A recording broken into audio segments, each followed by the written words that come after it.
sitaweza. Uwepo wako Bwana, uwena uwepo wako Bwana, uwena katika huduma hii ulionipa Bwana. Uwepo wako Bwana, uwena kwa kazi yangu ulionipa Mungu wangu. Uwepo wako Bwana, uwena kwa huduma hii ulionipa Bwana. Uwepo wako Bwana, kwa watoto wangu wote Mungu wangu. Uwepo wako Bwana, uwena kwa wazazi wangu Bwana. Uwepo wako uwena kwa madhabahu haya yako Bwana ninaomba. Uwepo wako Bwana, wacha unizunguke mimi. Uwena unaponiinua Baba yangu. Uwepo wako usikubali neema ikachafuliwa Bwana. Uwena wakati ambapo shetani ananijaribu Yesu. Uwepo wako Bwana, uwepo wako uwena wakati vita vinainuka ninaomba. Uwepo wako Bwana, uwena ombi langu sema. ombi langu Bwana wangu, peke yangu sitaweza. Uwepo wako Bwana, uwena Uwepo wako Bwana, uwena uwepo wako Bwana, uwepo wako Bwana, uwena ombi langu Bwana wangu, ombi langu Bwana wangu, siwezi peke yangu Baba, peke yangu sitaweza. Uwepo wako Bwana, uwena fungua tu kinywa chako mwambie Bwana. Uwepo wako Bwana, uwena uwepo wako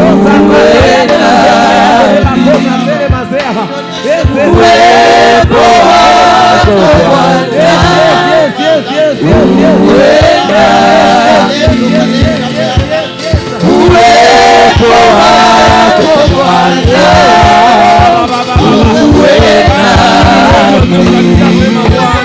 uwena uwepo wako Bwana, uwena uwepo wako Bwana,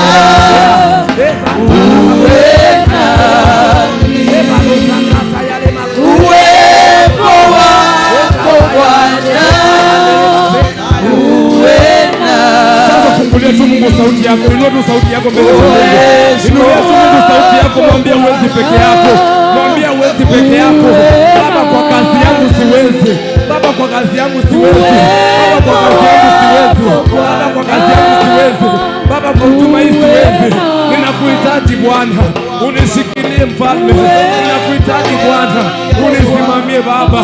Ninakuhitaji unishikie mkono kwa kuwa siwezi peke yangu. Zakaya la Baba Zekaya. Zakaya lema Zekaya. Zakaya lema koza tera mazea. Leba kata yale kazia leba zea. Bwana hatuwezi peke yetu. Hatuwezi peke yetu Bwana. Hatuwezi faulu peke yetu Mungu. Tunakuhitaji Yesu. Tunakuhitaji Baba.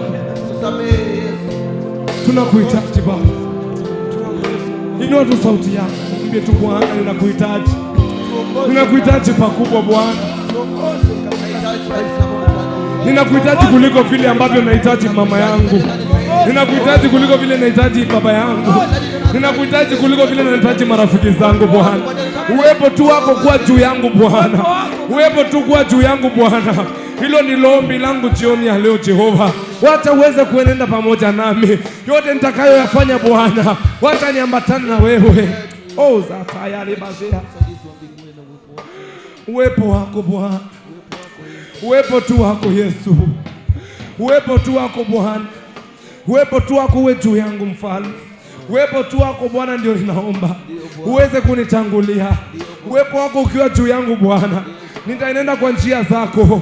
Baba, nikiwa katika njia zako Jehova, nitafika katika ufalme wako. Yesu, nitakufurahisha kila siku nikiwa katika uwepo wako Bwana. Wacha neema yako iwe juu yangu. Wacha ushindi wako uwe juu yangu Jehova. Na kwa yote ninayoyafanya Bwana, zaidi ya yote Bwana, ninakutaka Jehova. Ninakuhitaji Mungu. Ninakuhitaji Bwana. Siwezi peke yangu. Siwezi peke yangu Bwana. Ninakuhitaji Yesu wangu. Katika jina la Yesu Kristo, mwambie tu Bwana ninakuhitaji. Hata usimwambie maneno mengi. Mwambie tu Bwana ninakuhitaji. Mwambie tu Bwana ninakuhitaji. Mwambie tu Bwana ninakuhitaji. Mwambie tu Bwana nahitaji uwepo wako. Eza tayari makozi. Katika jina la Yesu Kristo. Uwepo wako. Oh Jesus. Oh ndio Yesu. Ndio Yesu, ndio Yesu, ndio Yesu. Ndio Yesu, ndio Yesu, ndio Yesu. Uwepo tu wako Bwana.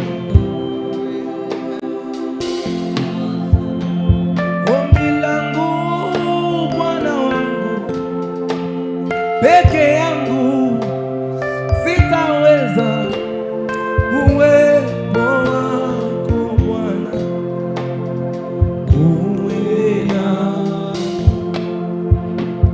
Ombi langu Bwana wangu, peke yangu sitaweza, uwepo wako kama wewe. Hayupo kama wewe, hayupo kama wewe Baba, hayupo kama wewe, hayupo kama wewe. Ni nani wa kulinganishwa nawe? Ni nani wa kufananishwa nawe? Ni nani wa kulinganishwa nawe? Ni nani wa kufananishwa nawe? Hayupo kama wewe, hayupo kama wewe, hayupo kama wewe, hayupo kama wewe, hayupo kama wewe, hayupo kama wewe, hayupo kama wewe.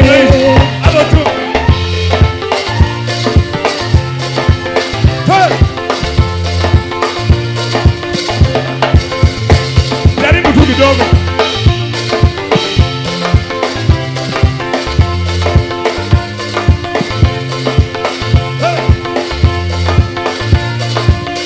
Ai, smile kidogo jamani.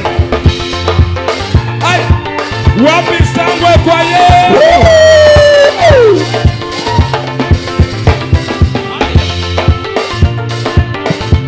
Twende baba, twende.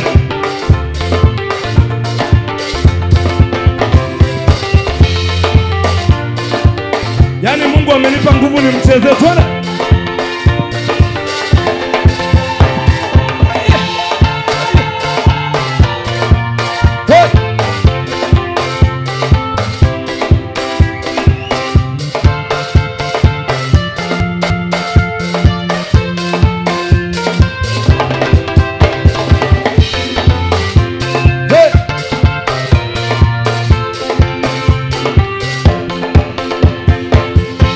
Nina siri na yeye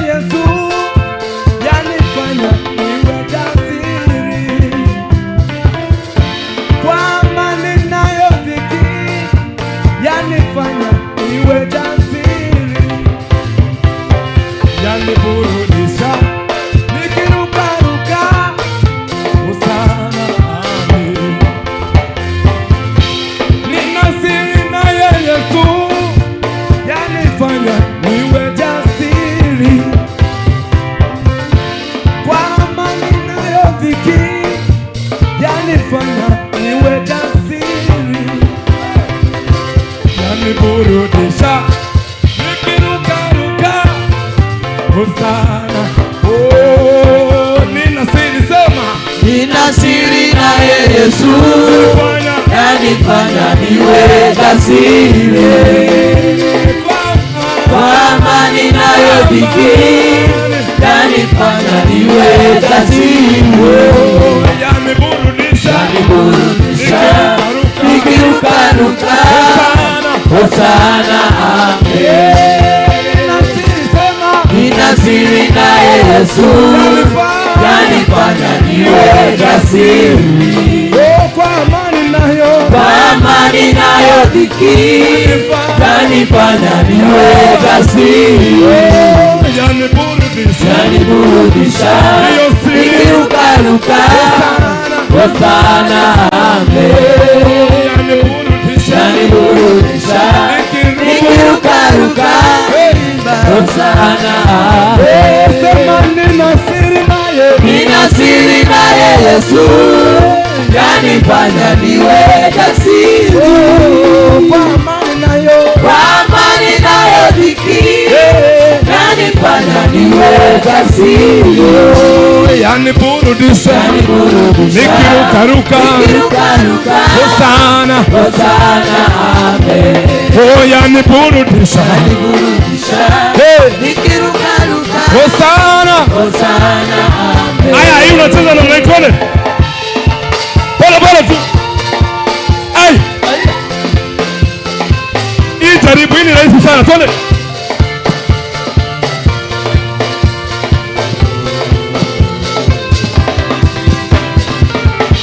Waambie wanaolia wakiteswa na walimwengu, waonjeni neema yake na rehema yake Mwokozi. Watafunguliwa, watawekwa huru. Hosana, amen. Waambie wanaolia wakiteswa na walimwengu, waonjeni neema yake na rehema yake Mwokozi. Watafunguliwa, watawekwa huru. Hosana. Nina siri sema, nina siri naye Yesu, yanifanya niwe jasiri. Kwa amani nayo dhiki, yanifanya niwe jasiri. Yaniburudisha sema, nikirukaruka Hosana. Yaniburudisha nikirukaruka Hosana. Amen. Oh yes. Baba, katika jina la Yesu Kristo, ninakushukuru na ninakuabudu. Hakuna Mungu mwingine kama wewe, na niko mahali hapa kwa ajili ya watu wako. Nipatie nguvu, neema, na unipatie hekima ya kuzungumza na watu wako. Wakuwe wa baraka. Neno ambalo nitakalolizungumza liwe msaada kwangu na kwako na kwa watu wako. Ni katika jina la Yesu Kristo naomba na kuamini. Thank you. God bless you. I want to one row ushers. I don't need to be saying this. If I repeat this again next time, consider yourself relieved. I just want to one row.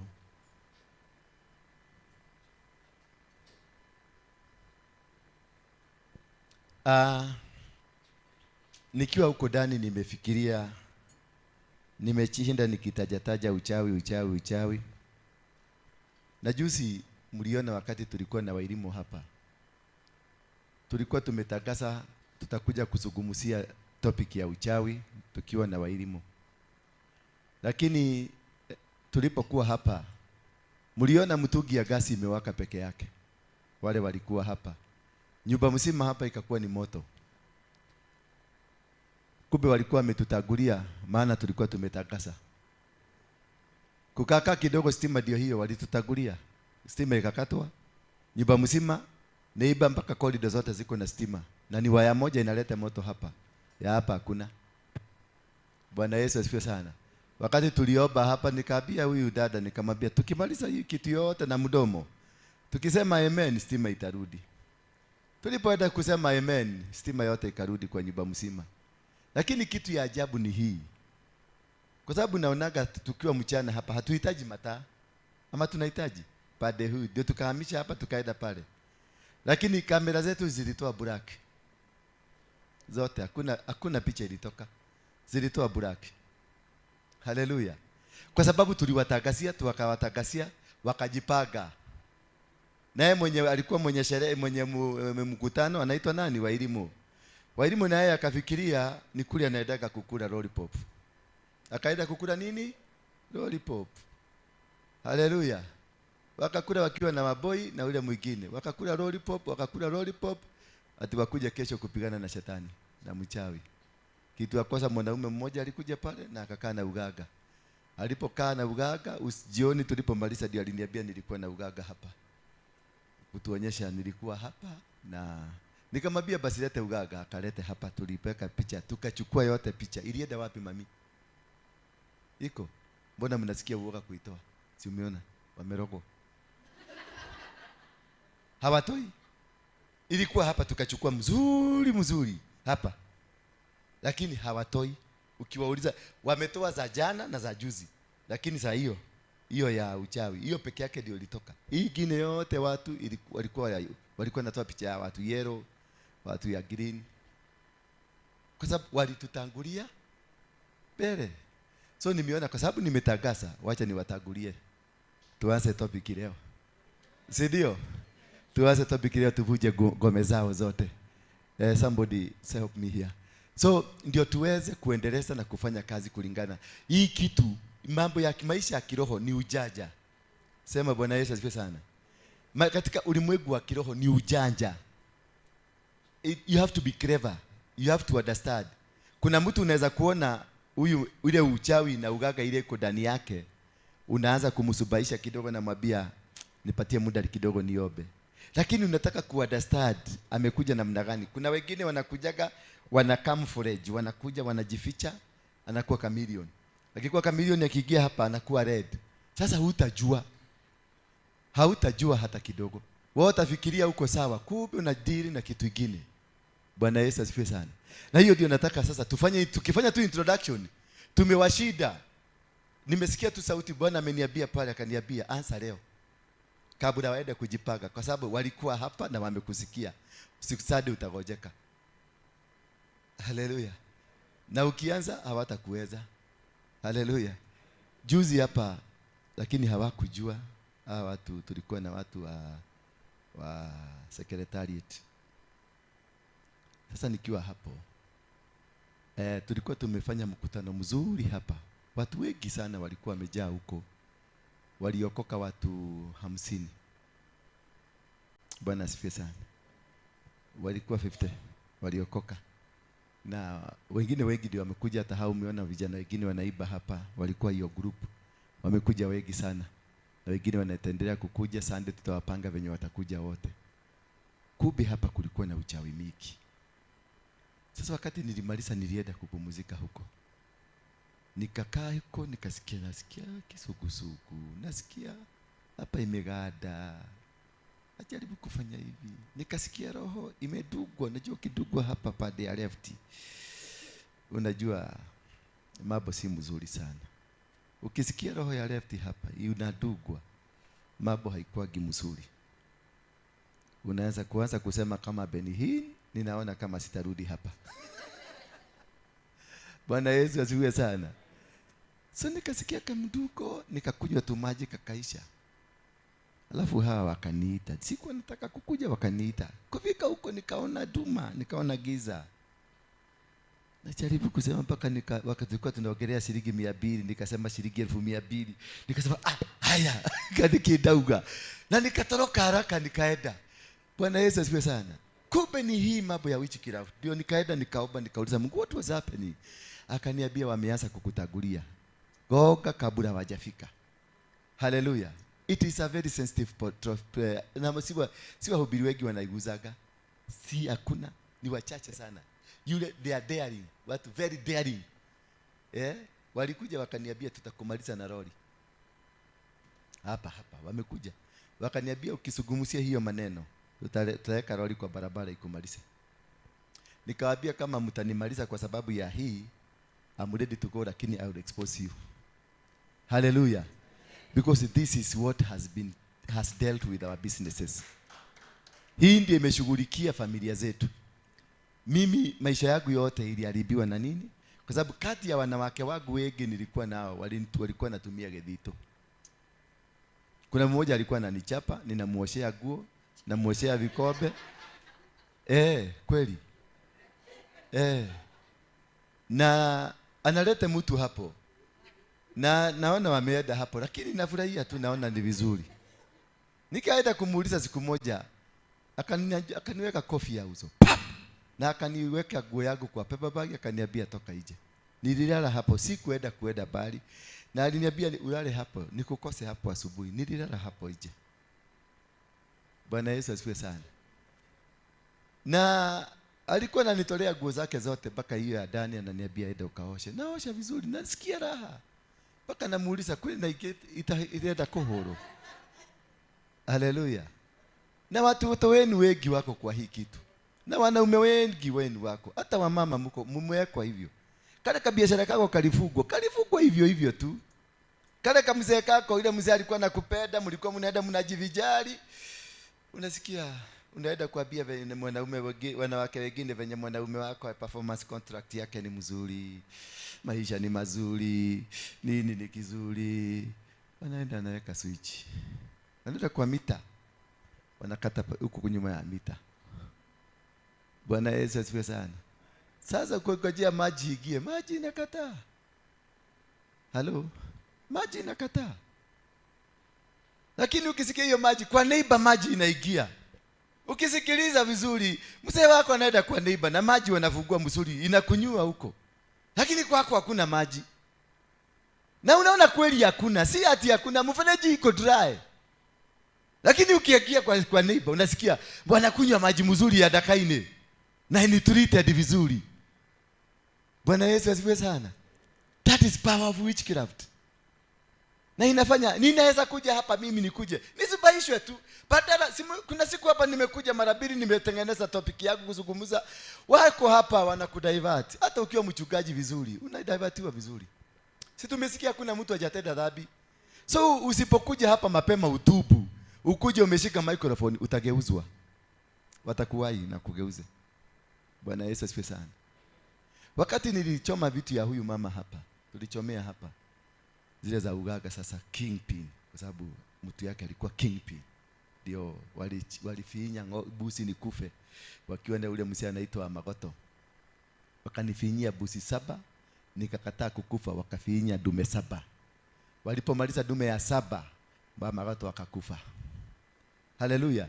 Na hakuna hata mmoja aliyefinya saizi yako hai, wote walikufa. That is the power of being straight with God. I'm not straight kabisa, lakini hapo 1% niko straight, inaniokoleaga sana. I am 99 bado niko baya, niko kobo. Najua afadhali nakwambia ukweli. I am not straight, si mtu mimi ndiye mudomo wa roda. Udoga shida giatu wakire ko hujerio ne muhujio urathi matuine. Ninangangana hata sijasikia munugo ya matuine mahali iko. Nangangana kabisa. Yangu yote niko 6%. Lakini hiyo kidogo niko nayo imenisaidia pakubwa. Imenisaidia. Nimengangana na wao kabisa, nimengangana. Juzi wakati nilichoma, huyo mzee alikuja. Si nilikwambia alikuja hapa? Alikuwa paka hapa. Na alikuwa amekuja kuchukua huyu. Usiku huyo uliota aje? Tukiwa naye kwa gari yake. Alikuja hapa. Atendaka ukugaidia duka tayagai. Kumbe ni bibi amefutukuja. Usiku huyo akaota akiwa kwa gari yake. Anakuja hapa. They are dangerous. The only reason mtu anaitwa Elijah, ni Elijah ama ni Elisha? Ni Elijah. Alikuwa na wale 400. The only reason Elijah alifaulu, na ndio nawaambia sitakaki kwenda kwa iboma zenu. The only reason Elijah alifaulu ni kwa sababu aliwalete kwa madhabahu yake. Bwana Yesu asifiwe sana. Ni kwa sababu aliwalete nini? Those people were sure what they are going to do. They were sure 100%. Na walijua tukifanya hii ikose hii, tunaingia stage hii, kitoka hii, tunaingia stage hii, kikataa. Ya mwisho ni ile ya kujikatakata watoe damu yao. They were sure. Hawako wanajikatakata bure. They were very 100% sure. Lakini naye mtu anaitwa Joshua, anaitwa nani? Elijah. Naye aliwalete kwake, kwa madhabahu yake, na wakati wakifanya magogona aliwakalia. Walikuwa chini hapa. Bwana Yesu asifiwe sana. Hawezi kwenda territory ya wachawi uashide. Hapana, wavurute. Hata Mungu alimwambia Joshua, wapi tu ni I think ni I. Akamwambia mkiingia pale I, tuma watu in front. Waende wavamie mji in front. Wakivamia wakifika katikati pale Girogo ni hivi hapo Livaroli, warudi watoroke.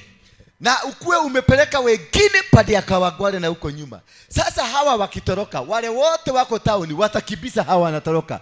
Wale wako kawagwale waingie mji wachome kwanza. God is a master planner. When you are dealing with witchcraft, you must have this.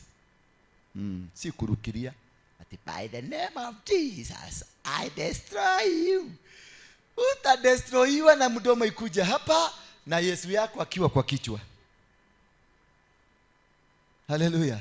Witchcraft is not something to joke with. Hallelujah. Huyu mama juzi ako na kijana yake rafiki yetu ambaye alikuwa ameenda kutibiwa. Nikamwambia kijana amezimika. Nilikuwa hivyo. Nikamwambia kijana amezimika kwa mashine akifanywa operation. Mama hata gwani. Nikamwambia tika korekana na gikuo hii. Na udigithio limo. Mwanake ni muhoru.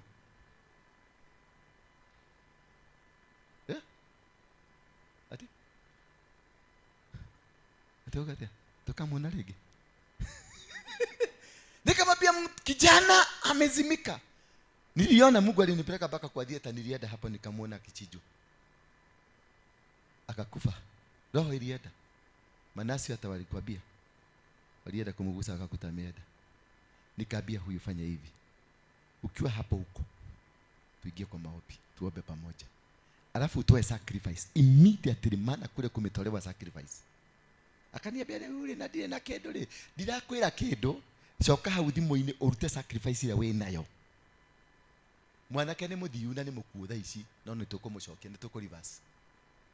Hallelujah. Wakati alitoa. Sasa naye mama ni mama mwingine jeuri. Wakaenda tukatoa sacrifice, akafufuka. Manasi walikwambia alifufuka baada ya dakika ngapi? Aikarade dokale. Manasi makwelirie mama koliria hiana ate. Namwaga. Mama koliria hiana ate. Manasi mama kolirie muku. Mama kora muku makeraga kumukua athinju. Agicoka agikaranga. Agicoka ndagitari munene agiuka. Agithia kimurora. Akihurwo nyamu no ihuragwo. Riu ahurwo agicoka agiukira. Makiona nirahura kamacini kare. Niramena menuka hanini. No macokire kumumburira thutha-ini akimwira we nuguthi urathiaga. Alikuwa ameenda. Lakini ni huyu niliambia, si madaktari sasa. Ni huyu niliambia kwa sababu nilikuwa theater. Wakati tulikuwa tunamwombea, ni kijana ni mshirika wetu hapa. Alikuwa theater, lakini nikiwa kwa mlima sikwenda nyumbani, nilienda Gong kwa kichaka. Saa 8 usiku nikaambiwa ameenda. Nikaambia Mungu nipeleke huko. Kwa theater nikaingia wakimchija, nikaona akipada, lakini akifika pale nikapigia huyu simu. Nikamwambia nikumeharibika. Mtu ameenda, tumrudishe. Na sasa kwa sababu yeye ndio contact wake, mimi siwezi, lakini tukitumia contact yake atoe sacrifice. Maana ni sacrifice ilitolewa wakamvuruta nayo. Sasa tukatoa sacrifice ya kumrudisha. Manasi walikuwa wamemwacha ndio akuja achukuliwe na mtu wa mochari. Bwana Yesu asifiwe sana.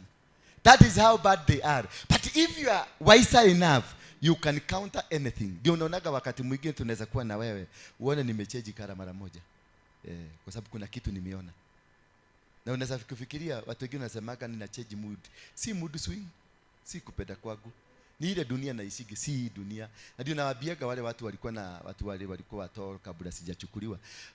Nilikuwa nikawaambia, before you make a decision here, consider what kind of a man you are going to. Because nitaweza kuchange wakati tuko Loliodo.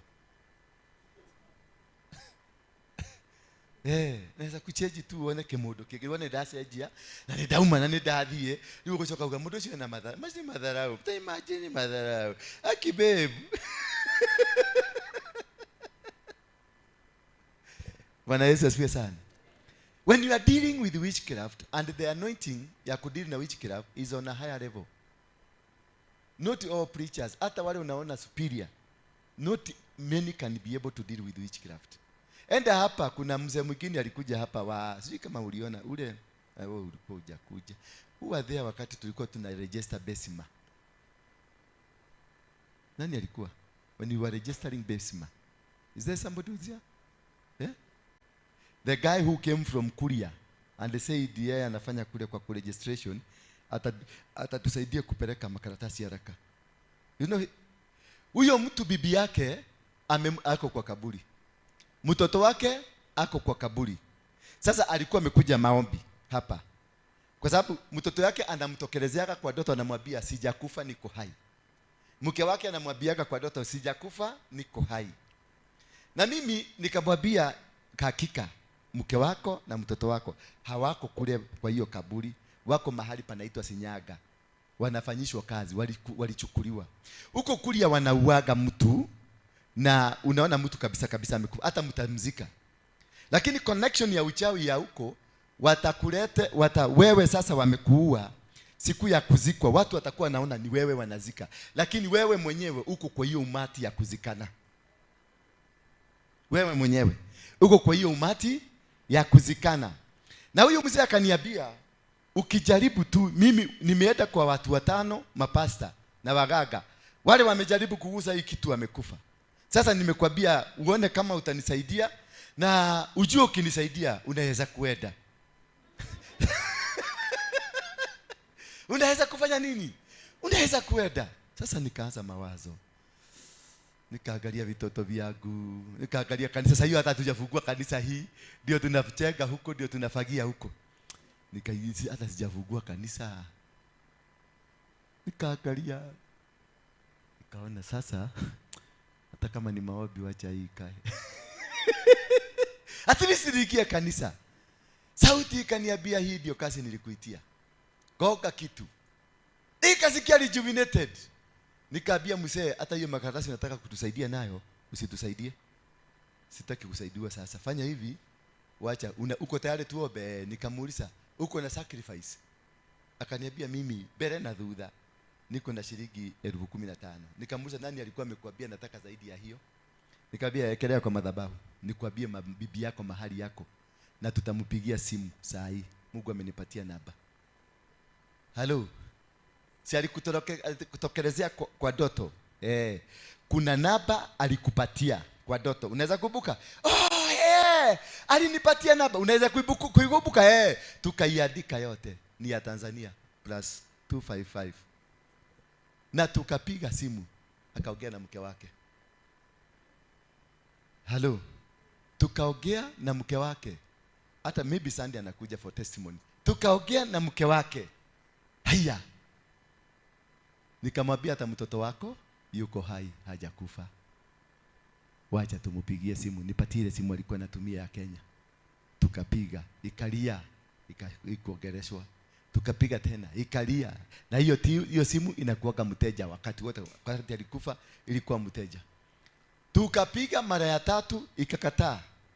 Nikamwambia ende ukae chini, ende kunywe chai. Tulikuwa sasa hiyo ofisi ilikuwa pande hii, ilikuwa hapa. Sasa nikamwambia ende utulie hapo, kuna maneno itabadilika. Tukakaa kidogo, yule kijana akamupigia. Akamwambia dadi uko wapi? Lakini ako kwa kaburi. Sasa niambie wewe na shido yako na kiherehere ati kwa sababu umeokoka Hii ni kitu iko na anointing ambayo ni mtu anapatiwa specifically to deal with this. Not all.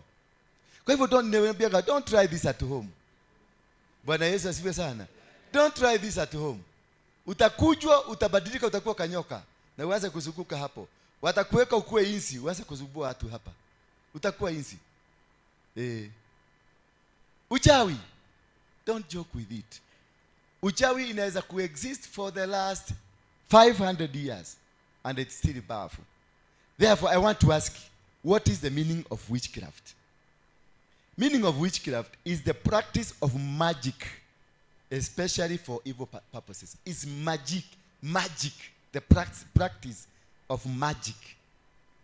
Al-Kabadra. Bwana Yesu asifiwe sana.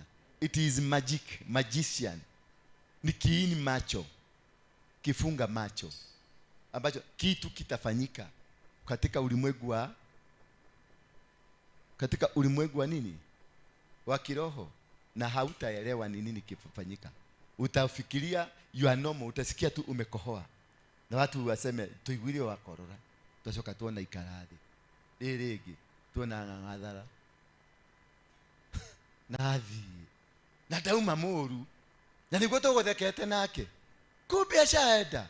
Ashazimwa na labda hajaenda. Uchawi, kuna siku unalalaga, unaota, unalala, ukiamka asubuhi unakuta umechoka. Umechoka. Walikuchukua wakaenda ukalima kwa shamba yao, wanakurudisha asubuhi. Hapa Gatuli si bali hiyo ni ya Gatuli. Hiyo ni ya Wakikuyu tu. Haina complication hiyo. Hapa gidi. Ya kamote uliza Penina. Uliza Penina. Penina hata ukienda kwao nyumbani utakuta kuna mafuta ya nguruwe. Iko? Inafanya nini?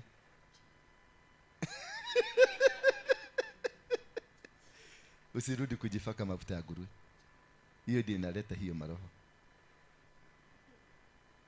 Hiyo ni connection yao. Lakini sasa kule umeenda kwa mtu unafikiria ni mtu mzuri, lakini ni wao. Haijalishi nani alikwambia, ulitoa wapi hiyo knowledge? Kwa sababu ni wao. Sasa yeye ndiye anashika watu akiwarudisha. Kwa dozi kienda kutoka, rudi hapa, unaenda wapi? Wachana na mafuta ya nguruwe. Sasa hiyo ni satellite yao ya kuconnect. Ndio kama na umeona boma yako imekamata. Umeenda mpaka Tanzania kwa Waruinge. Umetoa sadaka, umetoa mishahara yako hata ikusaidii, ukijaribu kunyindasua, lakini nani yako na uchawi kwa nyumba? Nani yako na connection ya wao? Na hata kwa bagi yako labda iko. Na ni pastor amempatia. Ni pastor. Mafuta ya nguruwe na pastor inaigilia wapi? Si unaona? Ule ni wao. Lakini anakukamata. Yesa anawashikia wale, anakurudisha kwa sababu they serve the same powers. Umeona? That is why it's very important. Ndio naambianga sikaeni chini ufundishwe neno. Fundishwa tu neno. Wachana na mambo mingi, wachana na miracle. Fundishwa neno uelewe. Ukielewa neno utajua kujitoa kwenye mitego kama hiyo. Kwa sababu vingine ni vitego vidogo. Unajitaka tu mwenyewe. Wameseti agenda yako, unaenda ukiaguka. Kama huyu ukimwambia, huyu ndio akamatwe vizuri. Alichijua kuku. Ni kuku. Na ukafanyishwa madhabahu. Na sasa hiyo ndio na akanena maneno. Kuku lakini ni ya kunenesha, na si upike. Huyo mwanaume apike, achinje na apike na akupakulie. Kisha kwenye hiyo sasa mnaenda pale unakulishwa maneno na kuku, unakulishwa maneno na kuku. Sasa kujitoa hapo, utajitoa na sidwe katika jina sidwe. Na ni kuku ilichinjwa. You need a high priest to be able to conquer this. Bwana Yesu asifiwe sana. Wengine wamefugwa, mtu anakuja unamfanyia kazi. You just work for this man. You work for this woman. Anakuja nakwambia nipatie shilingi 1500. Na afadhali ukope, umupatie. Aende atumie, alafu tena akae tena kuja kwambie. Dada wewe, kwa bune msemo rafiki yako. Hamudhuri leo. Ule wa Facebook. Yule mzee wa Facebook. Hayuko. Naita kwa nani? Mwaneki. Huyo mzee alipata 2.5 million. Kupata 2.5 million.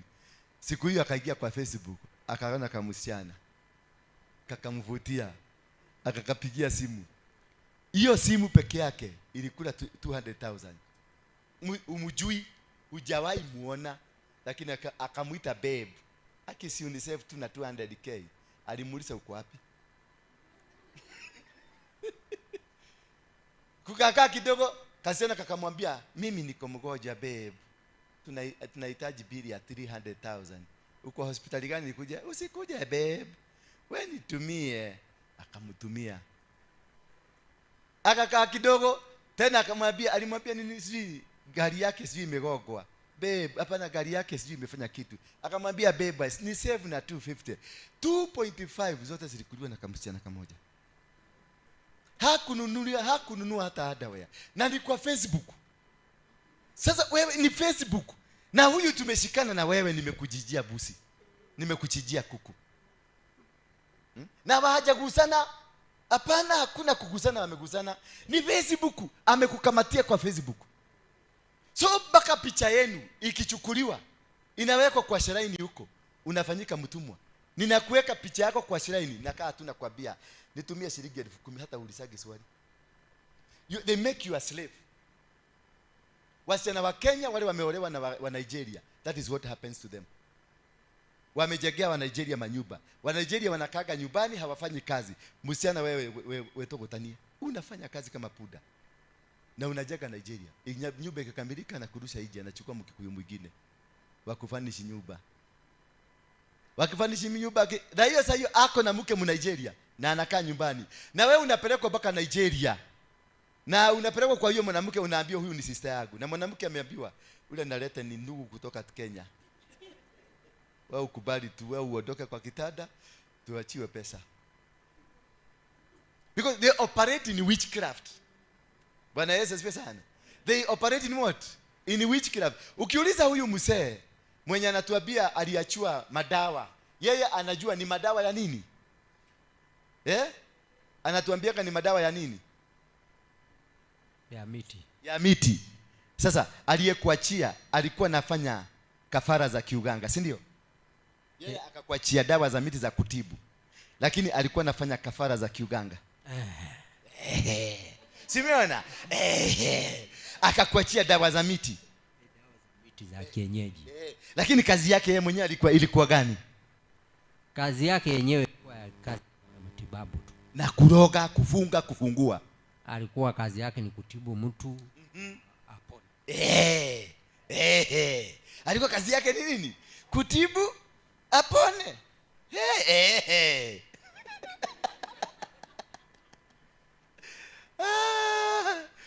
Sasa unanielewa sasa, mnaelewa hiyo?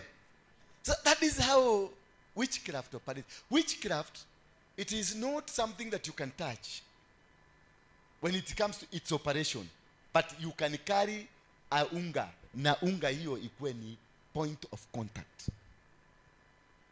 Hallelujah. Witchcraft is spirit. It is a spirit, but they carry contacts, points of contact. Unapatiwa kamote, utapatiwa unga, utapatiwa jivu, utapatiwa manyoya ya kuku, nywele za makwapa. Wananyoanga nywele za makwapa, wananyoa nywele za kule kwingine. Zote hizo ni za witchcraft. Kipande cha nguo, kipande cha nyoka, kipande cha lizard, kipande cha anything. Yani chochote anachukua tu, zinaitangwa tools of operation. Anything atakupatia na itakuwa anaita gedito. Hata hii kitabu yako ninaweza kuitumia nikuroge nayo. Ninaizungumzia, nitaipatia maneno. Mahali itaenda. Watoto wengi akili zao zimeibiwa kupitia kwa vitabu. Mtoto wako ni mwerefu, wangu ni mjinga. Sasa naambia mtoto wangu akuje aibe kitabu ya mtoto yako. Ninaenda ninaipeleka kwa uganga, kisha tunarudi, kisha kitabu kinapatikana. Mtoto akwambia, "Hai, nilipata ilikuwa imeanguka chini ya desk." Chini ya desk gani? Si unajua desk za shule. ati ilikuwa imeanguka. Sasa jana hakuiona kama imeanguka, lakini the following morning anaikuta imeanguka. Anarudishiwa hiyo akili zote zinang'olewa kutoka kwa mtoto yako zinakuja kwa mtoto yangu. Mtoto wangu anaanza kuwa number 1, wako anaanza kuwa number last. Hivyo hiyo ndio ujinga mnakuaga nayo. Sidwe.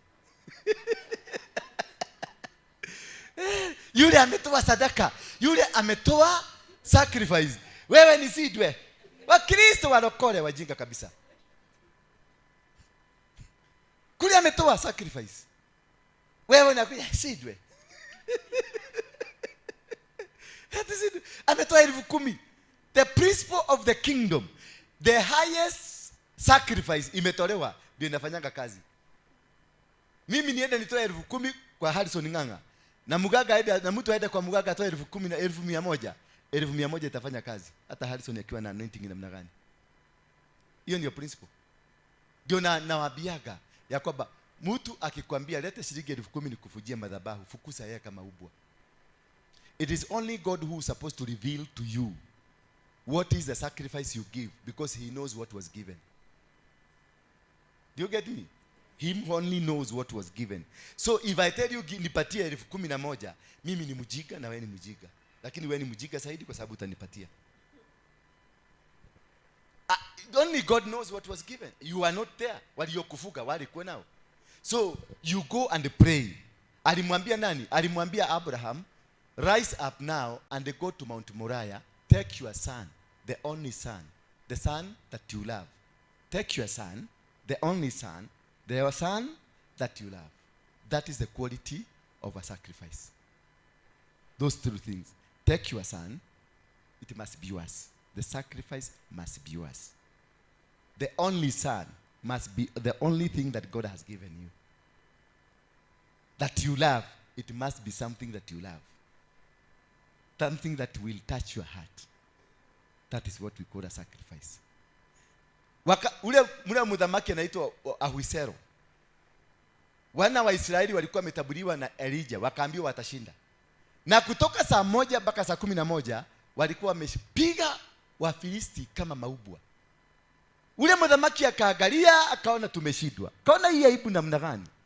Aligrab mtoto wake wa kiume, the firstborn, akamsmash kwa ukuta, akakufa, akamtoa kama sadaka. Walinyorosha watoto wa Israeli mpaka wakakimbia kwa Elijah kumwambia ulitudanganya kwa nini? Na walikuwa 11 hours walikuwa wameshida. Walishindwa the 12 of the hour. That's the power of witchcraft. So these people, if they are clever than you, it doesn't matter how best you know to pray. It doesn't matter how good you are. It doesn't matter what kind of church you go. They don't care what kind of a pastor you are under. Hallelujah. What matters to them, how good are you in giving a sacrifice? How good are you in the obedience? Not even giving, in the obedience. And how good are you in listening to God? Because sacrifice is about listening to God. God only will tell you what to give. He told mtu anaitwa Abraham, give me your son, the only son, the son that you love. Take him to Mount Moriah, in one of the mountains. So not every mountain is a mountain. Hallelujah. Akamwambia take him to Mount Moriah, in one of the mountain. Mount Moriah ni mlima mkubwa, ni Mount Kenya. Mount Kenya iko na peaks tofauti. In one of the mountain where I will show you. Hallelujah. It is where I will show you. So not every mountain is a mountain. Are you getting me? So you must listen to the instruction. When you are coming to breaking these altars of witchcraft, you must come to the instruction. Listen to the instruction one by one, how God is directing you. Usisikwe na hamaki kwa sababu umeniona kwa YouTube. Ndakwa ni YouTube. Maundu maria uraragereria ndireyonire nenie. Na kienda ugagutumira gicunje giki. Wacha upuzi. Kana pesa yako kwanza. Wait to be told by God whether it is Waruinge ambaye ako na authority ya kufuja hiyo madhabahu. Ndio unasikia watu wengi kwa YouTube wakisema ati walinyang'anywa na wachungaji. Nilipeleka title yangu ikapotea. Nilifanya nini? You did not hear from God. Ni kiherehere. You went to bribe. Ulienda kuhoga pastor ndio unani?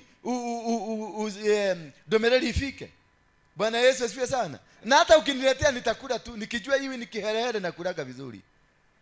Si mnasikia kama nimeenda Serena na nikiherehere moja inakuwaga imekuja. Hiyo hata sikubali yake ingie kwa kiodo ya kanisa. Hiyo ni ya kiherehere, usikubali. Weka kwa mfuko, enda pale ita marafiki mkakule kanyama. Nikiaga gushabia. Ni akakwenda kana wamwitetie. Of course, nilikuita. Nilikupigia simu. Nikiherehere yako imekulete. Ulikuwa na mfuko ya kuweka hiyo pesa? Ukashindwa kuweka? Sitakuwekea vizuri. Na bado nitaitwa pastor kesho. Nitaitwa kesho, utakuja tu nikiwa apostle. Hautakuta nimebadilika. Na hakuna mtu nitakuwa nimekosea. Ni ujiga mingi. Nikufundisha jinsi ya kupunguza ujiga. Acha kuniangalia vibaya. Kayona muhujia. A sacrifice is always a test from God. It is not you. It is not who? You. It is always a test from God. And Abraham, the Bible says in the book of Genesis 22, after these things, after what? Which are these things? After tribulations, challenges, difficulties, problems, diseases, setbacks, God tested. After this thing, God tested Abraham. Akamwambia, take your son, the only son, the son you love. Take him to Mount Moriah. In one of the mountains, not Mount Moriah mountain, in one of the mountains in Mount Moriah, a place where I will show you. Then akachukua vijana wake wawili na his son na punda na kuni wakapanda. Walipopanda huko, alienda akakaa 3 days. He never did it. Hakuenda kuchinja mtoto. Alikaa 3 days. Amesuba akiongojea, we mami, leta nikusimie. Hito mogorio hito. Kamezimika. Kaka tahoria. Nje kaka niko watu magera. Tana hika. So akamwambia, wakaenda. Walipofika huko, wakakaa chini, waongoje next instruction. Si umsaidie kuzima. Ni sauti. Lazima katoe sauti kakienda. Hizo ndizo tunataka mapepo za sauti. Kuna mapepo silent zinaitaka silent. Tunasikia baba yetu James Maina Nganga akisema, Liana wende. Na kuna zingine ziabaka, mutoke pole pole. Mwete.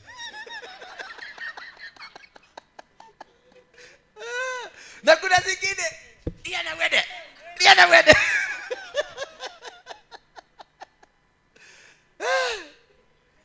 Bwana Yesu asifiwe sana. So they waited for 3 days. Ndio waongoje the next instruction. Kuvuja madhabahu ni instruction. Kupigana na uchawi ni instruction. Because yule ambaye amekuroga anatumianga instruction. Anaambiango uende, anakatakatiwa tumiti tudogo. Anaambiwa kila junction utakutana nayo unarusha kamuti kamoja. Ukienda junction nyingine unarusha kamuti kamoja. Ukienda mahali kwingine unarusha. They follow instruction. Na wanaambiwa usiende uonekane na watu wa familia. Na usiangalie nyuma. They strictly follow instruction. But nyinyi sidwe. Na hakuna instruction umefollow. Hakuna. There is no instruction. You are just a vagabond. Ati netwa ninero ne thakame ya Yesu. Thakame gani? Ati tutiagire ne koluta magogona. And what is this in Hebrews 5? That the high priest is one appointed amongst men to represent things of God to men.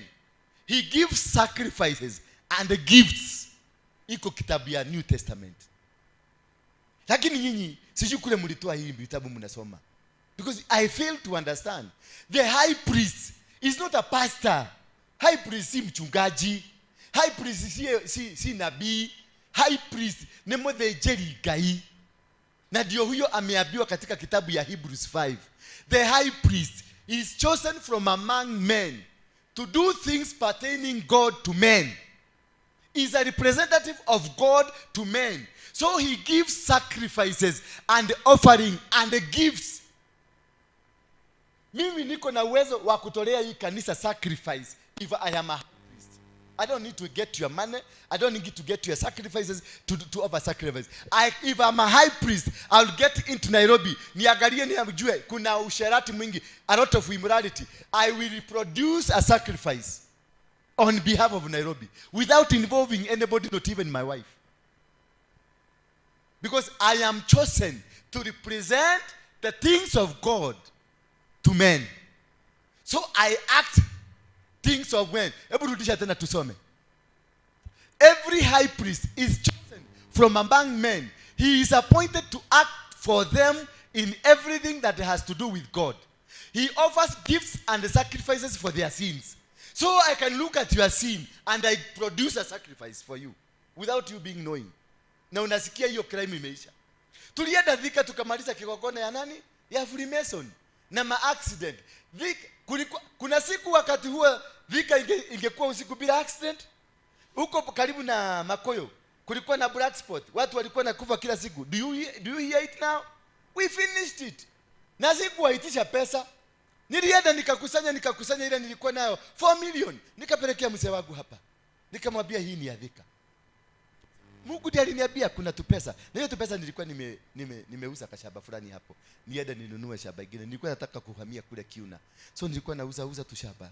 Nijenge nyumba Kiuna. Ile iliingia kwa account, Mungu akaniambia ni Thika. Una imagine milioni nya na hoteli onaki. Sikukula hata nini.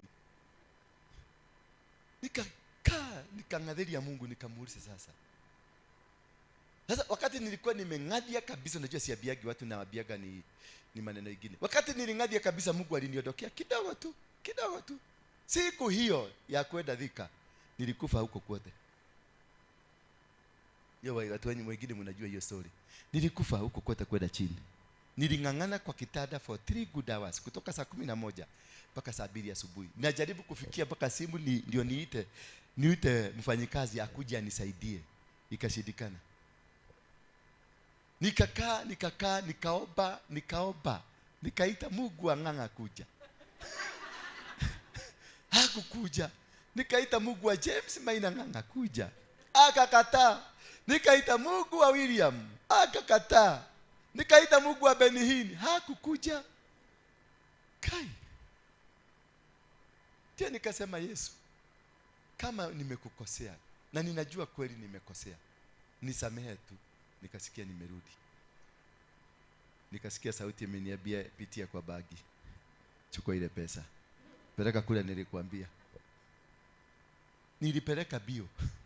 Nikakuta hayuko. Zilikuwa nimefuka kwa kikaratasi kubwa. Nikaziekelea kwa madhabahu, nikampigia simu. Heke ndo daigerera hau we. Tumana kioyoro leo. Akaniuliza ni ya nini? Ndio kagukwira. Na ikakuwa hivyo. Ndio tukaenda Thika. Kumbe Thika walikuwa wamechinja watoto wangapi? That night tulikuta damu hapo kwa gate, na ni watoto, damu ya mtoto imenyogwa, amemwaga hapo. Ndio tukigia huko, watu wasigie huko. Imagine watu walikuwa nakuja wanachugulia kiwaja, wanaenda wanachugulia kiwaja, alafu kukakuja mvua ikanyesha only in the stadium, lakini ija perimeter stadium kulikuwa jua. Sasa una imagine, sasa wale watu wako ije wanaona kitu inatendeka hapo, alafu ni Ndura Waruinge. Unaona ile mateso tunapitia kwa watu kama sisi. Alafu ni nani? Ndura Waruinge. Ate harau hau. No ukithie kando ta hau. Kai. Nilipoingia kiwaja, nikabiti watu wakaniambia usikuja saa hii kujagia watu, nikamwambia hapana, mimi ndio nitaigisa watu. Maana mlango imefungwa. Akasema hapana, milango yote imefunguliwa. Nikamwambia hapana, mlango imefungwa. Wakaniambia usikuje saa hii. Mimi nikachukua kakali kingine nikawaacha hapa kanisani. Nikaenda mpaka huko. Nikaingia kwa kiwaja. Nilipoingia kwa kiwaja, mvua ikaondoka, jua ikawaka, watu wakaanza kuingia. Hallelujah. Because that is what God has called me to do. Na kutoka siku hiyo hakuja kuwa na accident hata moja. Maana there were sacrifices. Na ndio umeona huyu anaitwa nani? Huyu Charles, huyu wa ni Amerika kama ni Uingereza. Huyu wa Uingereza alikuwa amekuja purposely to revive that altar. because we destroyed it. Bwana asifiwe sana. Because the main altar ya witchcraft ya Freemason iko mahali pale panaitwa Kilimaboko. That the African altar, the head office iko Kilimaboko. Pale nyumba inaitwa ya Macmillan. Bwana Yesu asifiwe sana. That is where they celebrate. Na wakati alimalizana, wakati aliakisha moto pale Uhuru Garden, mliona ile moto aliakisha kwa nyugu wakiwa na Ruto. Hiyo sasa ndio alirevive. Alikuja kurevive hiyo kigogona ya Freemason. Kutoka hapo alitaha kwenda State House, aliteremka mpaka huko kama amejificha. Wakaenda huko kufanya kafara. Wakasema kusitokea kama mtu kingine kanaweza kuja, ninarudi. Huko ninarudi. Halo. Utakubali tuende? Kai, nimewetekera. Na hiyo, lakini wakati alirudi tukiwa hapa, nimesimama hapa nikawaambiaje? Akijaribu kufanya kitu hata moja, akirudi nyumbani atagojeka. Amegojeka majagojeka. Sasa prepare for a young man who will bring revolution ndani ya kingdom. A young man.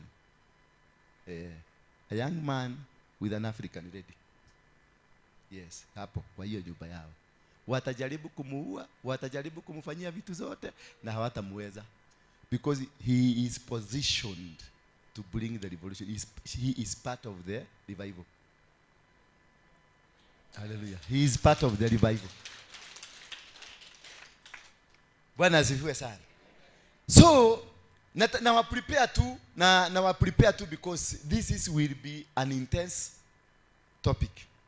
Very intense. Ndio tujue. Tumejua meaning ya hiyo. And also we have 3 levels of witchcraft. Witchcraft ya kwanza inaitwa black. It's black witchcraft. Na another level is white witchcraft. And a third level is red witchcraft. Hizo nita expound next time. But we also have types of witchcraft. We have a coven-based witchcraft. A coven-based, coven is C-O-V-N, O-V-E-N, coven witchcraft. What is coven witchcraft? A coven witchcraft ni ile unaonanga iko na high priest. Kama kwa Wakisii unakutanga kuna yule kingi wa Wakisii wa wachawi. Ama hiyo ya waganga, kama hiyo ya Maina wa Magoto, ya watu hawa waganga. Hiyo ndio tunaitanga coven witchcraft. It has a high priest. A witchcraft that has a high priest, ambaye ni kama pastor. Sasa wale unaonanga na waganga na nini, sasa hiyo ndio inaitangwa coven witchcraft. I will expound it next time. And also number 2, we are in the types now. Number 2, it's coven witchcraft is led by high priest. It is a combination of magic and skills. Coven witchcraft is a combination of magic and skills. Ukienda kwa mganga wako na magic na wako na skills. They apply skills. They apply skills and they also apply magic. They are magicians for some sort. Wakifanya zile bogo zao hivi, wakiagusha hivi, wana uwezo wa kusoma na wanakuambia a true story about this thing, how they are saying about you. So they combine the skills and the magics. We have another type of witchcraft tunaita solitary witchcraft. Solitary witchcraft ni ya ule mrogi anakuwaka ni lone ranger, ni yeye peke yake. Utamkuta hapa hajatumwa na mtu, amekuja tu kumaliza. Yaani anasikia raha akimaliza peke yake tu. Na wanakuwaka wamezaliwa wakiwa hivyo. Wao ni wachawi. Hata anaweza kuwa ni pastor hapa. Anaweza kuwa ni asha, anaweza kuwa ni chairman, anaweza kuwa ni chairlady, anaweza kuwa ni treasurer. Lazima utamkuta anapenya mpaka kwa leadership. Sasa wanakaaga tu hapo avuruge. Hajatumwa na mtu lakini avuruge tu. Anakuanga ni pillar used by the demonics. Yaani yeye ndio sana sana anatumika kama monitoring spirit. They monitor. Hiyo ndio ya kumonitor. Anakuja na kuwa bibi yako na mnakaa na yeye na anakumonitor. Wewe unaenda unarecruitiwa kwa shetani, kwa Freemason, alafu wanakutuma kanisa kama go and destroy it. Na atakuja na aokoke, na atakuja na akae hapa na akuwe mtu mzuri sana. Eventually utamsikia amekuwa nabii. Na atakuwa kimtolea unabii. Sasa unabii yake ni kusema huyu ni mchawi. Akikaa kidogo huyu ni mchawi. Pastor, niko na mtumira wetagwa Ann, atokiangalia nywele yake. Ndio uliona hapa nyuma. Si umeona venye imekaa? Hiyo nywele ni ya kwa Freemason. Pastor Mujiga anasema ni guo. Hata nilikuwa nimesuspect. Anakuja, pastor, unaona roda hiyo guo alikuwa amevaa? Hizo ndio guo za high priest wa devil worshiper. Sasa si huyu umefukuza? Unakuja kwa roda. Unamfukuza kwa sababu ya guo. Unakuja, unaona huyo mama, hiyo glasses, si unaona zina shine. Sasa huyo ndio Lucifer mwenyewe. Unafukuza. Unakuja kwa Olie roho maduri. Unaona hiyo kiguo? Hiyo sasa ndio ukikuwa recruited hivi. Unavalisha kwa hiyo guo. Ako kanafanyanga kakiwa peke yake. Kumaliza. By the time ukuja kugeuka hivi, kanisa ulimaliza kitapo. Make sure kanisa imeisha. Kanakuja kana kukumalizia. Kanasema Mungu amesema mimi ni mke wako. Sasa mnafanya covenant ya mwisho. Unamalizika hivyo. Sidwe. Mtu ametumwa kutoka baharini. Ako na anointing. Sidwe. Hujui ametoa damu gapi. Na hawa sana sana ndio wanakosigi accident. Na wanakosi accident watu wakufe ndio apate anointing. Yani ametumwa a sacrifice as many as possible ndio apate anointing ya kufanya hivyo. Wengine sasa wanafika wanakuwa na power kubwa sana ya kubadilika na kuwa insi, anabadilika na kuwa lizard, anabadilika anapaa, anaenda mpaka India na anarudi. Bwana Yesu asifiwe sana. Na sasa kuna wale wanaendelezwa mpaka anafika kiwango, yani wanaendaga na gazi. Akifaulu kufanya hivyo anapandishwa gazi, akifaulu kufanya hivyo anapandishwa gazi nyingine, mpaka unakuta ako na uwezo sasa, anapatiwa pesa ya kurecruit. Maana ukienda kwa university nyingi na colleges mingi, kuna watu specifically wako huko, they are funded from that world, wamepita levels, wamequalify. Sasa wanatumwa institution, wanaorganize events, wanaorganize white party, wanaorganize those parties za watoto kule shuleni, ndio wapate recruitment point. Sasa unakuta watoto, your son anapatiwa pesa, unakuta mtoto wako ako na pesa na yako shule. All of a sudden ni mtoto ameanza kupokea, ako na pesa, ndio ananunua nini. Yuko shuleni unasikianga anaitangwa king, mpaka ako na mabodyguard wa kumlinda, because the flow of the money is there. Alafu hapo ndio watoto wanapatiwa madawa, wanapatiwa shisha, wanapatiwa usherati huko ndani, because it is the verge of recruitment. Akirecruit ndio sasa unakuta wakimaliza shule they are released, wanakuja wakiwa walimu, wanakuja wakiwa madaktari, wanakuja wakiwa maengineer, wanakuja wakiwa different professions. Sasa akiwa ni daktari, yeye sasa ndiye atakuduga shindano. Sasa unafikiria atakuduga ya nini? Ya huko. Yeye ndiye atakusaidia kufanya abortion, kwa sababu anataka hiyo mtoto waende wakatoe kafara. Yeye sasa ndiye atakuwa mwalimu, kada katoto kako kanakaga chini ya mtu wa Freemason. Akitoka mtoto akitoka huko ni mtoto wa kiume, anakuambia it is not wrong if this is done. It is human. It is God said. Yeah. Kuna watu ambao wanazaliwa kwa ni mwanaume lakini inside ni mwanamke. Na unaona kanaanza kufanya hivi. Ni mwanamke. Na kanakwambia it is right. Si vibaya. Kumbe ni mwalimu. Alirecruitiwa huko na amekuja sasa na ameanza amerecruit more children. Now imagine ni watoto wangapi wako huko wanafanya hivi. Now imagine ni watoto wangapi wako huko saizi wamegeukia huko nyuma. Wengine sasa wanaanza kudugwa shindano ya steroid. Nenda kwa steroid ndio watoe manyonyo. Unaona kitoto kamianza kakimfura kasichana na sauti inabadilishwa, anaanza kuongea kama kasichana. Bwana Yesu asifiwe sana. It is done. Hiyo ni high level witchcraft, which I'm going to explain to you later. Na hiyo sana sana inafanywa na hawa watu wanaitwa solitary witchcraft. And another one ingine ni hereditary. Sema hereditary. Hii ni ile kutoka kwa familia. You inherit from somebody. You get it from your uncle, you get it from your mother, you get it from your grandfather, you get it from the region. The region you are. Kama hapa ni kwa wachawi, it is most likely that utakuwa mchawi. The region you live. ile shule unasomea, kama ni shule compound ambayo iko na wachawi watupu, utabadilika. Mtoto huyu wa kulalwa naye huko nyuma, sana sana nakuta ile kadomiteri wanakaa wote wanafanya, hata yeye atafanya. Bwana Yesu asifiwe sana. So that is how dangerous it is. When you have hereditary, it is something that it is unavoidable. Hawezi kuepuka, italipuka tu. Na unakuta unaifanya tu bila hata wewe kujua.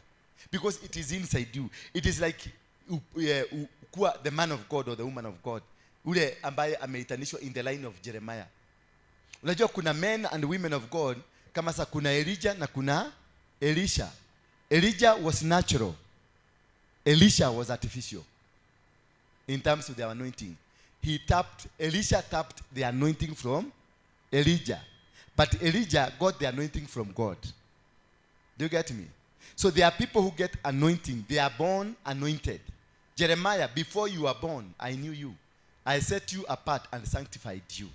Moses was born anointed. Bwana Yesu asifiwe sana. Joshua tapped from Moses. Hallelujah. That you can see, Joshua never performed many miracles, just as Moses. Joshua was physical, was a fighter, was a murderer, a killer. He used knowledge na wisdom ili alipatiwa, lakini hakuwa na the originality of the anointing. The anointing that was following ni ile tu ya Musa. But because he could not perform miracles, he performed warfare. Aliua watu, aliwachinja. Bwana Yesu asifiwe sana. So that is the difference of a man of God that has hereditary, ambayo ni kukuja kutoka kwa Mungu straight, amezaliwa akiwa hivyo. Those people hata afanye crime, hata afanye nini, anaidaka, anachomeka kule, anarudi na anaendelea na kazi na anaperform. Na huyo mtu atamkijaribu kumuua and hamwezi. Na huyo mtu anakuanga chosen for a particular mission. They are on a mission. Those kind of people, they are on a specific mission. Jesus was on a specific mission. Joshua was on a specific mission. Moses was on a specific mission. They are always on specific mission. You know, they are able to know when they are going to die. Wakati Miles Munro alienda kukufa, alitoka tu Kenya. Na he spoke from Kenya and he predicted his death. Hallelujah. He predicted his death. And he went, for sure how he predicted, he got it. Mtu anaitwa huyu wa Nigeria, TB Joshua. TB Joshua, 3 days before, he is my friend. He was my friend. He is still my friend. Before, a week before, tulikuwa tumeongea na yeye. But something, I was just trying to invite him, after corona ikikwisha, kama anaweza kukuja Kenya. And he was telling me, I'm not sure whether I will come to Kenya. Nikamuuliza why? I don't see it. It's like the work God sent me, it is coming to an end. But me, I didn't take it like it is coming to an end. I thought, yeye sasa anataka kuritaya, achague mtu mwingine. Later on, ndio huyu ameenda. Na alikuwa ameambia watu kwa meeting, ati sasa mtarudi nyumbani, mtakuwa sasa mkioperate kutoka nyumbani. So they know. Huyu mtu mwingine anaitwa Idahosa, he told people, I'm going home. My mission is through. So the same, hata witchcraft. Hawa wakuzaliwa, maana wako. Na wengi sana ndio mapasta. Hawa wakuzaliwa wakiwa wachawi. Wengi sana saa hizi ndio mapasta. And they are troublesome. Ukitaka kujua pasta ambaye ni mchawi, alizaliwa akiwa mchawi, they are troublesome. They always cause war. They always cause troubles in the church. Yani unamkuta ni kiongozi, hawatakagi kuwa, they don't, wanakubalingi kuwa lead pastor, wanakuanga second. Ndio afubue mtu kabisa, asubue mtu.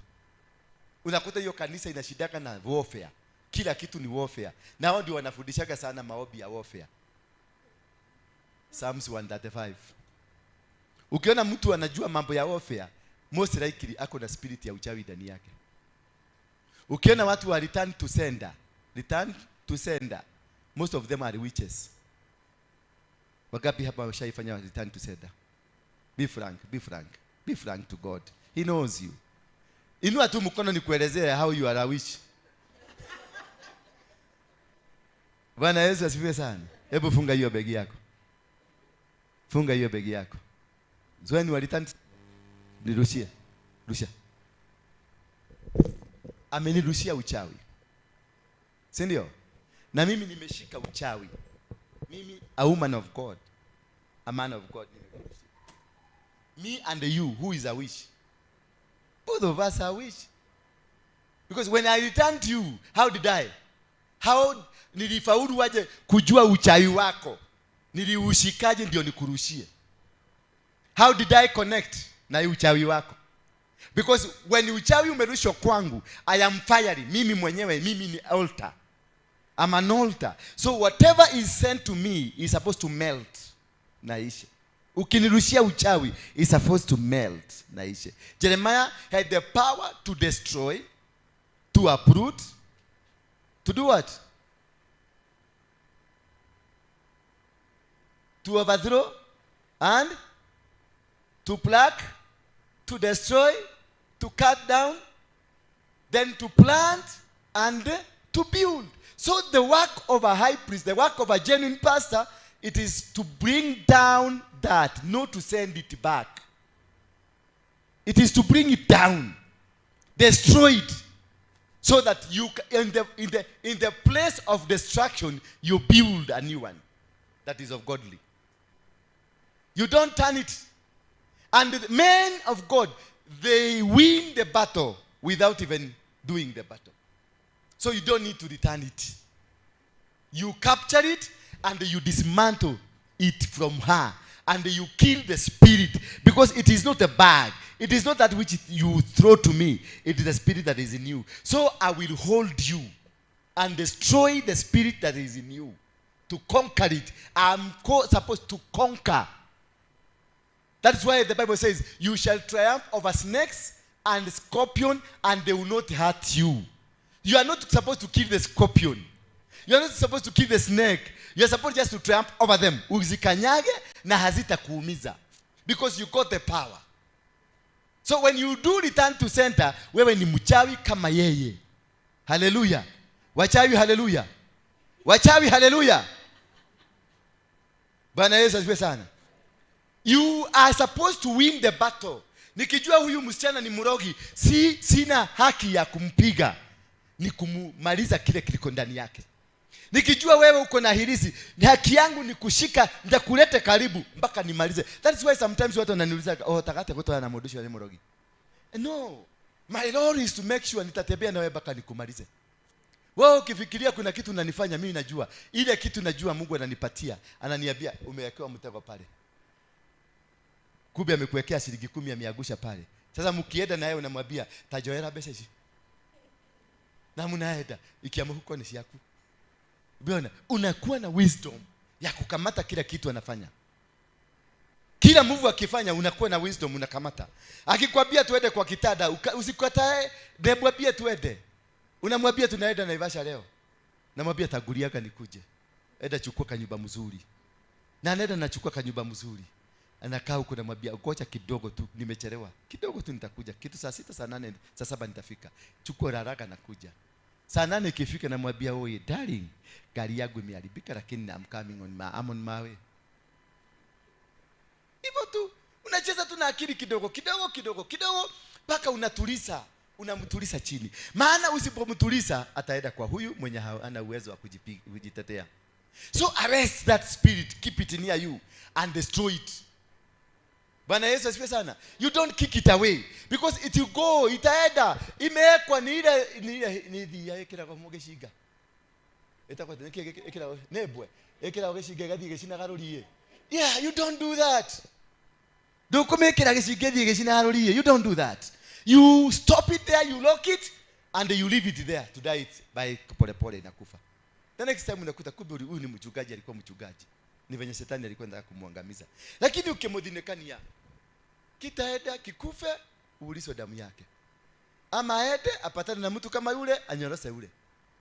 Na kazi iendelee. Wewe tu utakuwa ukiona na kwambia utaniona. Kumbe anaenda kunyorosa wale watu wamekusaraudi wote. Bwana asifiwe sana. Na wale watu waliniambia wanataka intercessory. Mbaki nyumba kidogo tukimaliza. Yes. Tuko sawa? Kuna kitu mnashika? Ni mura connect kitu. Hebu niambie venye itakuwa sana na Wednesday. You nataka, I'm preparing the ground for you. It will be deeper. My sister, it will be deeper. Don't stop that's somebody you are chasing. Wachana naye. Ile venye alikufanya wachana naye. Just forgive them. Yours is there. Yours is there. Ako kwa supermarket. Ni wewe hujaenda kumchukua. Amekaa kwa shelf tu. Na ako na nyota yako. Did you know you are very rich woman? But you are very poor now. Unalala saa 8 usiku mawazo. Saa 8 usiku mawazo. Miki. Hakuna movie, hakuna simu yote tuke. Zile zimetokea the latest huko nazo zote. Unameziona. Kwa sababu usikisi haikuji. Jana na juzi umekuwa na bitterness mingi sana. Pana kiana gege gaiwa. Mungu ananiambia nakwambia amekusikia na anakupenda. Fanya kazi yake. Sababu kuna kazi yake kubwa sana amekupatia. Fanya kazi yake. Maana huyu alikuwa ametumwa kama agent ya kukondoa kazi ya Mungu. Naye Mungu amefanya ujaja yake yote, ameleta huyu, amekuondolea takataka. Nawe bado unataka kukula hiyo takataka. It is the will of God. Serve God first. Wachana na mambo mingi, serve God. Milango yako itafunguka mpaka watu watakuita devil worshiper. Milango wenye itafunguka, kufunguka. Mpaka kuna siku utaenda kwenu kupelekea watu kwenu kitu ati ukuwasaidia waseme ito tukwenda ito sia goma. Ni venye utakuwa umebarikiwa. Bwana Yesu asifiwe sana. Don't kabisa. Keep it off. Hallelujah. Mami, Bwana ananiambia utulize mawazo. Utulize mawazo. Everything that you lost. Na usiangalie pande ya Mombasa, na usiangalie pande ya Kisumu, pande hii ikwenda Western. Kuna kitu iko Western. Si ndio? Kedoge wako ni ke Western. Na hekedo kigeke wako ni ke Mombasa. Na padino ya Coast huko. Wachana na hao. Tulia. Umenielewa? Umewaona? Umeona hizo mavitu mbili? Wachana nazo. They are not meant for you. Concentrate na hiyo kazi Mungu alikupatia. Itakufungulia milango mingi. Vitu zako si vitakataka. You got the authority. Hiyo sio klasi yako.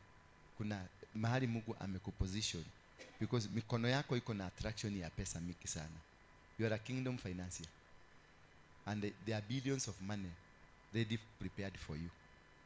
And these billions of money, Mungu amekuwa akiangalia trust yako. Amekuwa na kustua kidogo, angalia kama utastuka. God is looking at your trust. That's why you see, he's pushing you one level after the other one. But wakati ulikubalisha vitakataka vingine vikuje, umefanya mpaka sisters zako, brothers zako, they are suffering because of you. Is that true?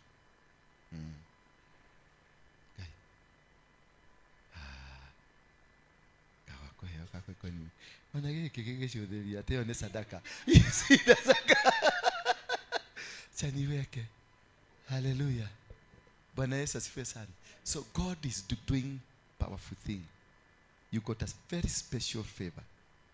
And those who will open one after the other one. Don't usijimix. Unaona tuakili tumeanza, kuna kaakili kamoja kako Western na kuna kaakili kingine kako huko. Unataka kwa umeangalia miaka, umeona miaka hii na hii, unaweza kufix ile ama unaweza kufix hii uendelee. Ni kweli? Ni kweli? Wachana na hao kabisa. Those are destiny killers, including the latest. Their destiny. Na kuna mtu kwa kazi pale ndani ya hapo kwa kazi. Ni kama ako na macho ile mekaa kama inakengeza. Umemwona? Umemwona? Wachana na ako na kadosia katakumaliza. Ni treated. Ni utumie akili mingi kuenda hivi. Kwa sababu ako na influence, kuna button anaweza kufinya. Tumia akili mingi. Si ndio? Hapo utumia akili mingi kabisa. Ukuwe wise kama mwanamke wa Nyeri. Hello. And that is the most important thing. So we are looking at the other one. Tumepata hiyo hereditary, I will explain to you. And the last one ambayo nataka tuangalie leo ni the crystal witchcraft. Crystal witchcraft involves vibrations and the power of crystal, like gems, rocks, stones, gems, rocks, gems, gems, yeah, gems, G-E-M-S, yeah. Na hii ndio nanaga sana nikifanya deliverance. Mama kama huyu ninaona amevaa kakitu, ninakaangaliaga mara mingi, kwa sababu inaweza kuwa ni witchcraft na ujui. Sasa hizo ndio nasema they involve gems. Unakuta kuna pete imewekwa jiwe hapa, na hiyo jiwe kumbe ndio witchcraft. Kuna ring unakuta ni kazuri sana, mtu anakununulia ka gift, kumbe amekuconnect na ufalme wa kule kwingine. Bwana Yesu asifiwe sana. Kuna watu wako na hizi miindira, kwa sababu kuna hiyo kitu, hiyo kathiori kalikuja kadhigira kabindira hizi zikaletwa kwa pulpit, ukasema it is not wrong kuvaa miindira kwa pulpit. Baadaye hapana, walianza na rap. Walianza na nini na rap? Rap ikaletwa, vijana wakaanza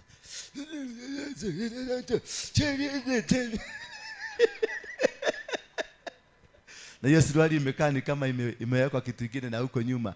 Walipomaliza hiyo ilipoingia, wakasema hata earring zikubalishwe kwa pulpit, na zikakubalishwa. Bwana Yesu asifiwe sana.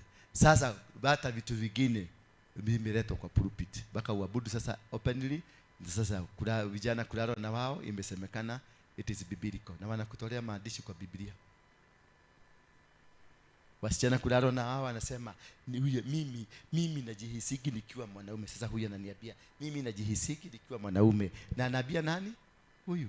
Na huyu sasa kwa sababu ako na pesa amepatiwa na wale, anachukua huyu out. Unaendaka unanunuliwa tu glass ya wine. Utapelekwa kwa hoteli kubwa kubwa, wakatakununulia hata ukuwe umeokoka namna gani. Akikupeleka kwa hoteli akununulie glass, kwisha. Kutoka siku hiyo wewe unakuwa mnyama waku nakuwa kuku.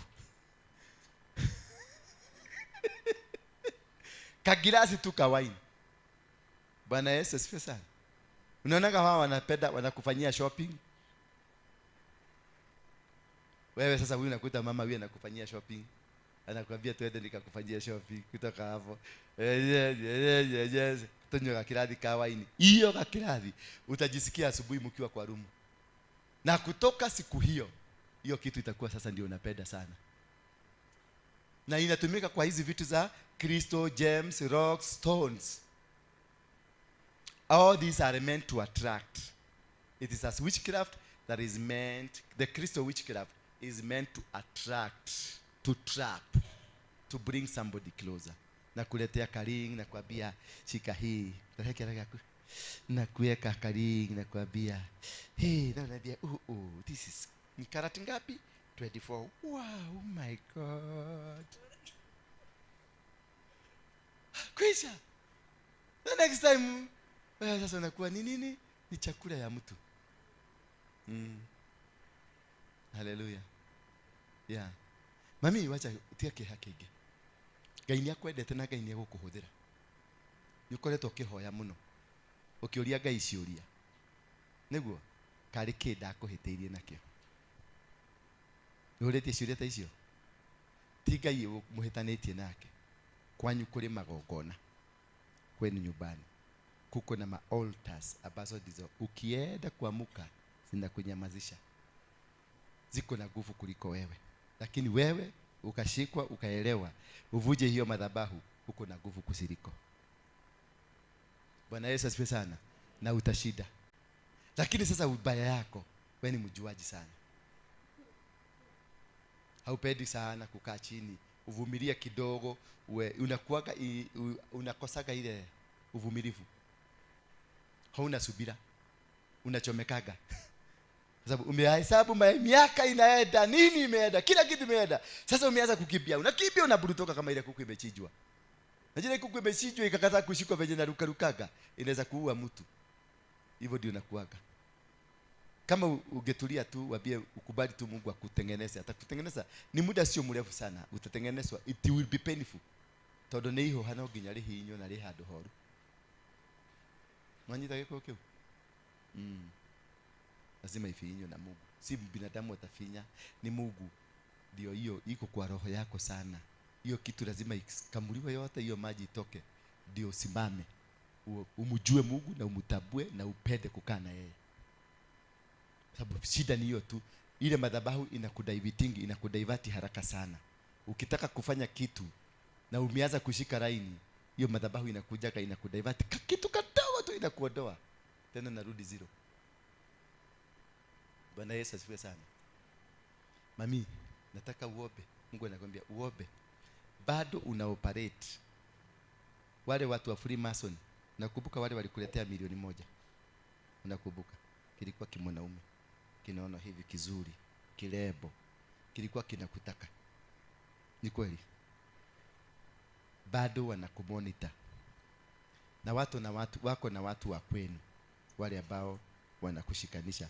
So unaedaga, kuna wakati unaedaga na laini ya Mungu vizuri, lakini kwa sababu ile ilitolewa dhabihu kubwa, inakurudisha kwa ile nyingine. Unajikuta 10 minutes umeruka, umeenda padi ile nyingine, lakini uzuri unarukaga padi hii. Sasa Mungu anasema uinue dhabihu ya maombi, ukate hawa watu kabisa. Maana wakati hiyo pesa ulipeleka kanisani, ni kweli? Uliipeleka kanisani. Ulipoipeleka kanisani, aliyeipokea hakuelewa ni ya nini, ndio azungumuze maneno ya kudisconnect. So uko na tulaini tuwili, karaini kapade ile na karaini kapade. Kai ni kakubwa, ni kazuri, lakini ukienda kubarikiwa haka kana tusimamaga kwa sababu wako na legal ground. Nikiona wewe na confusion. Ndio umejaribu kazi zote zimekataa. Wako na legal ground. Wanasema wewe ni wao. Ni kama venye Musa aling'ang'aniwa. Wewe sasa unang'ang'aniwa upande huu na upande huu. Sasa ukikubali uinuke, wewe ukue dhabihu na ujidisconnect na watu. Watu wengi ambao wametoka upande ya kwako. Sababu hao ndio wanakuconnect. Because part of them ni upande hiyo, na ndio walitaka kukumaliza. Sababu uko na nyota. Na hiyo nyota imeonekana na wanataka kuizima. Sometimes inataka inazimwa, sometimes inaamuka. Bwana Yesu asifiwe sana. Mungu wa mbinguni si awabariki sana. Na awasaidie. Si niliwaambia tutasemana? Tutasemana tu. Kwa sababu nimeona mlikuwa nataka kwenda kufuga kabla sijaanza kuisema. Sasa Muhammad aweza kufuga dishaifugo. Si Mungu awabariki, tusimame kwa miguu yetu. Hiyo ilikuwa tu kionjo. Nilitaka kuprepare the ground. I'll be so deep. Kwa hivyo don't miss this. And every time tutakuwa tukikuja kwa sababu ya kuzungumzia hii, every time uwe umebeba sacrifice. It is a very daring subject that needs a covering sacrifice. Na ukiona hiyo kitu imekuzungumzia, unatoa sacrifice that day. Usiende. Kwa hivyo mubebe sacrifice. Mumeelewa? You ask God, what should I carry? Niwaambia this church, mtoke kwa offering, mwingie kwa kutoaga sacrifices, and you will win every battle. Na kutoka sasa hapa kwenda mbele, hakuna kitu hata moja tutakushindwa kupata. Hakuna. Mungu ametufungulia leo. Haleluya. Hakuna, na hii huduma imebadilishwa na itaflow mpaka watu washangae. Bwana Yesu asifiwe sana. Na wale ambao bado mnafikiria kauchawi katafanya kazi, sasa tuanze. Anza tuende. Hello. Anza tufanya nini? Tuende. So the next meeting, come prepared. I will tell you about yourself. Don't worry about your children. You are worried too much about your children. Walifanya nini?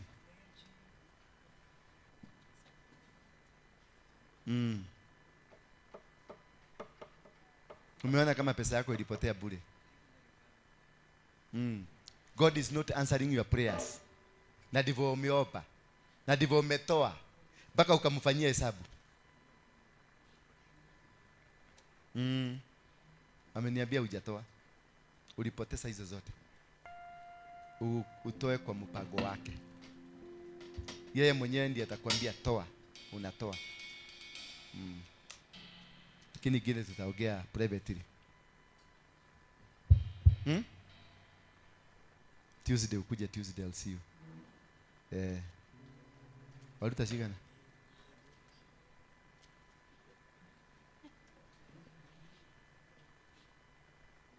Heka fahasha kama kena agirikomi.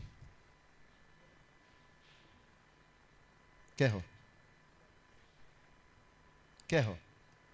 Tare. Nyamu. Okay. Itige. Kwenda kuonia kaundu. Girikomi.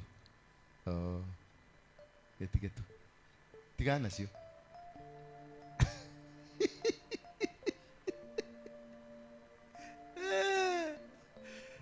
Yes, mami. Hii mwanaume wachana naye. Umeachana naye? Wachana naye kabisa. Mlikuwa ako US. Wachana naye. Kuwa nadhifu, kuwa msafi. Ulimwona kwa ndoto? Ulimwona kipaa? Amerudi na tulikuwa na relationship sometimes back. Tukaachana tu hivyo, sijui kwa nini. But that is 1 year and some months. Akarudi January. Amerudi. Sasa juzi, that is today is Sunday, Wednesday. Nilikuwa nimefunga 7 days. So 3 days sasa from the 7th day nikamwona kwa kitanda akiwa na mwanamke na mtoto. Akiwa na mwanamke na mtoto. Si unaona sasa? Alikuwa amejifanya mtu mzuri. Na ile shida mingi uko nayo, yeye ndio kosa. Ile shida mingi, unaona inakusubua sana. At particular percentage amechangia.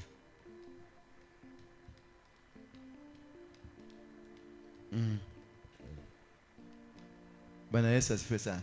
Simsimame tu kwa miguu yenu.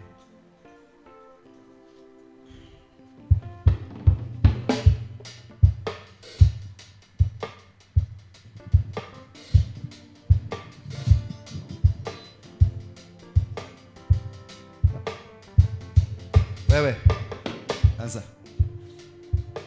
Anza wewe. Haifanyi?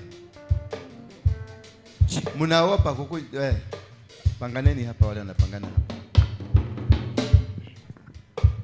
Nataka kabla hawajaanza, there is this thing I want.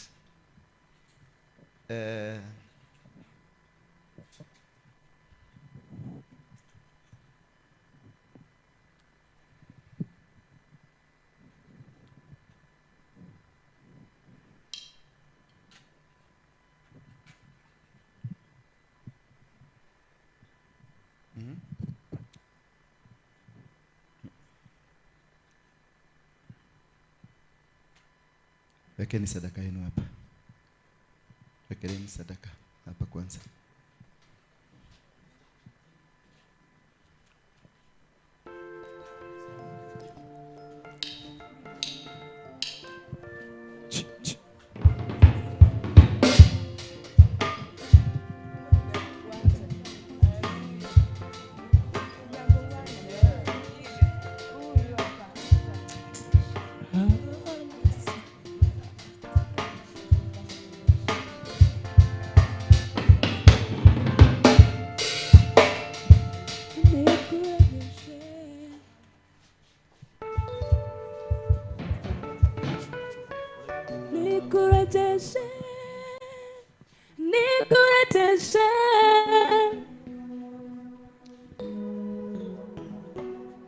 Nataka ujipeleke mbele za Bwana.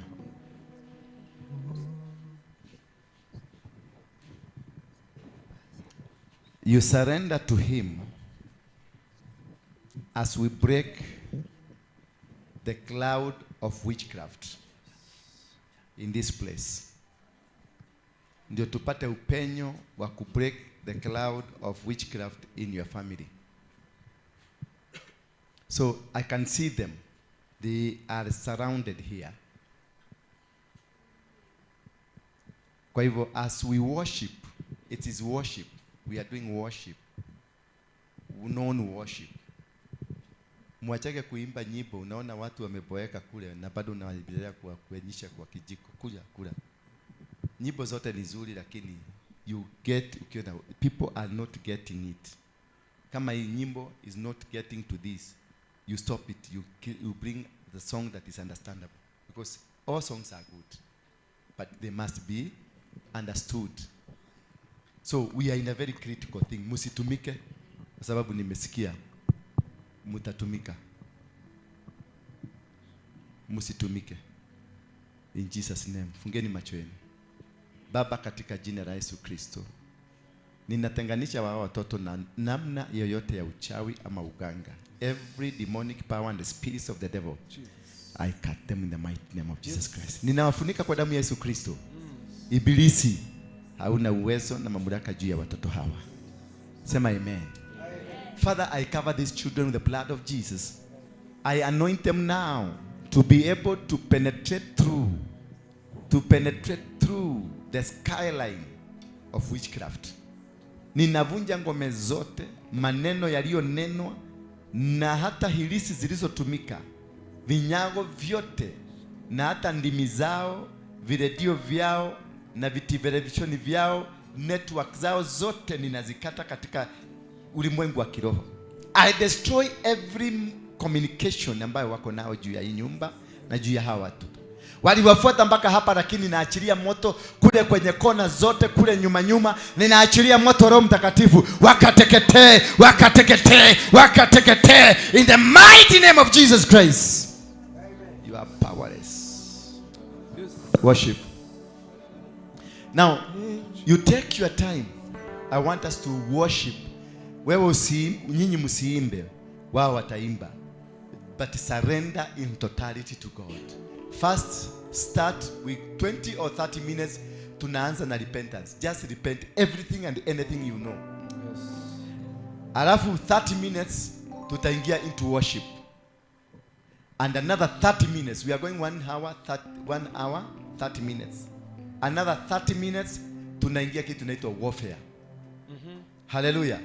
So we start with repentance for 30 minutes. Just repent. Go to any corner, just repent. Kneel down, lie down, just repent as you worship. Tutakuwa mukichange buttons. Huyu akiendelea unapatia huyu mwingine. Ukiendelea, it is a chain, don't break it, don't be used. Okay? Yes. Thank you. God bless you. Twende kazi. We give you Be sensitive. glory. Usiangalie jirani yako.